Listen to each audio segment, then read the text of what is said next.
don't find a man like me no more.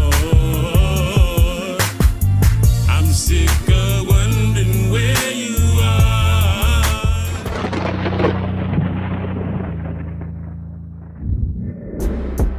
The most underrated producers of all time.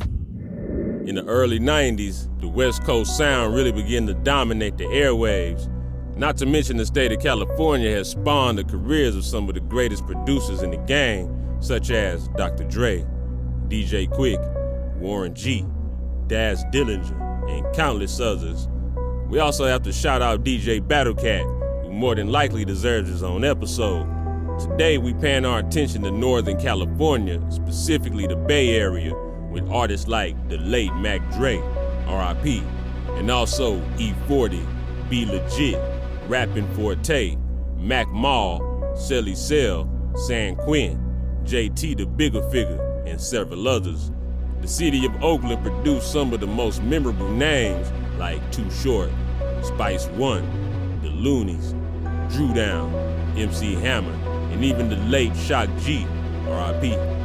Today's most underrated producer has not only worked with some of the greats, but has also helped spawn the careers of other well-known artists, a producer who's very serious about his craft, and also a talented artist and songwriter.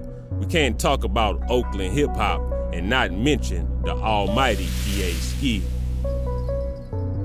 E.A. Ski was always into music from a young age.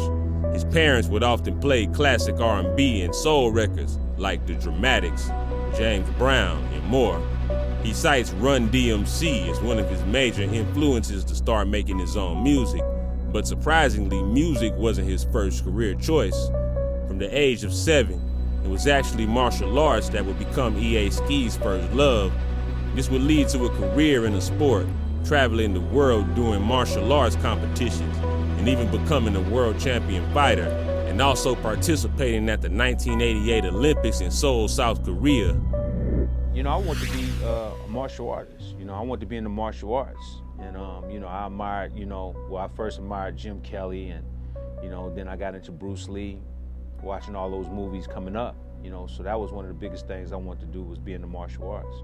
My career was, I was a world champion fighter, in the world, 3-time heavyweight fighting in the world. As I, slowly got into it, started being a champion fighter, you know what I mean? And that was paying, like I was getting a lot of prize money, went to the Seoul Korea Olympic Games in '88.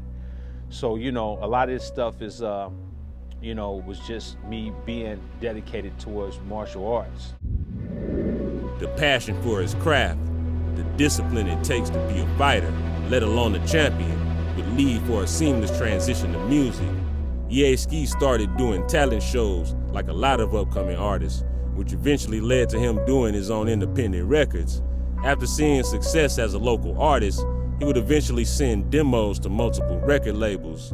Unbeknownst to a lot of fans, E.A. Ski was instrumental in helping Master P get his deal at Priority back when P had set up shop in Richmond, California.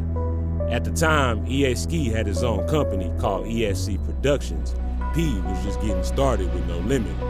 He would introduce P to a lot of people in the Bay and would also give him music, beats, and songs. Some of Ski's early releases have both the ESC and No Limit logos on them, with Ski rapping and producing on some of Master P's material as well. In 1992, along with DJ CMT, Ski would release his debut, One Step Ahead of Y'all, and would follow up with more releases shortly after. But the situation that would really give Ski some much-needed press was his working relationship with Spice One. He would produce multiple tracks on Spice One's early albums, Spice One, and 187 he wrote, like Dumping Them in Ditches and Trigger Gots No Heart, which would be featured on the soundtrack to Menace to Society. After separating from No Limit in the mid-90s and joining Priority Records, Ski would eventually get an opportunity of a lifetime.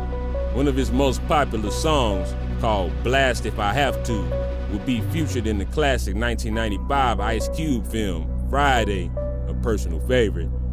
When you watch Big Worm and his goons chasing and shooting at Craig and Smokey, that voice you hear in the background, it ain't them niggas that act hard. It's the oh, shit!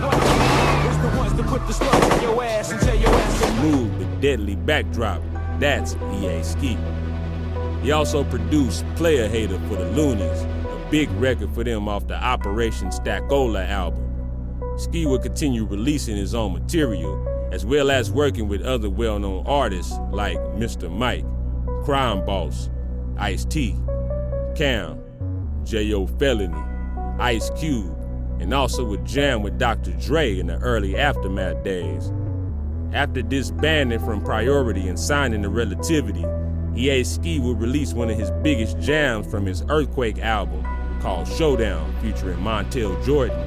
After several issues with the labels, he would eventually go to DreamWorks and also Columbia, before deciding to go fully independent with his own label, IMG.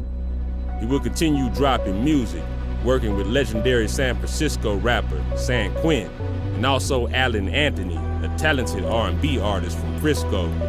Eventually, he would release the album, The Resume, all independently.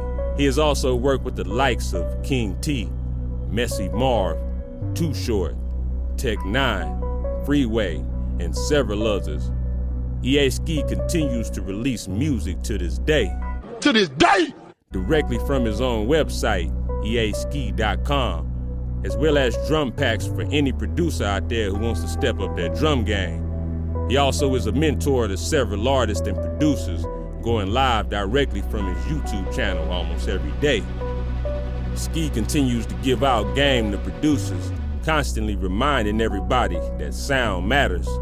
From working with some of the greats, carving his own independent imprint, producing and performing on platinum soundtracks, while influencing a generation of artists and producers behind him. This is why the critically acclaimed, Grammy Award-winning, the almighty EA Ski is one of the most underrated producers of all time.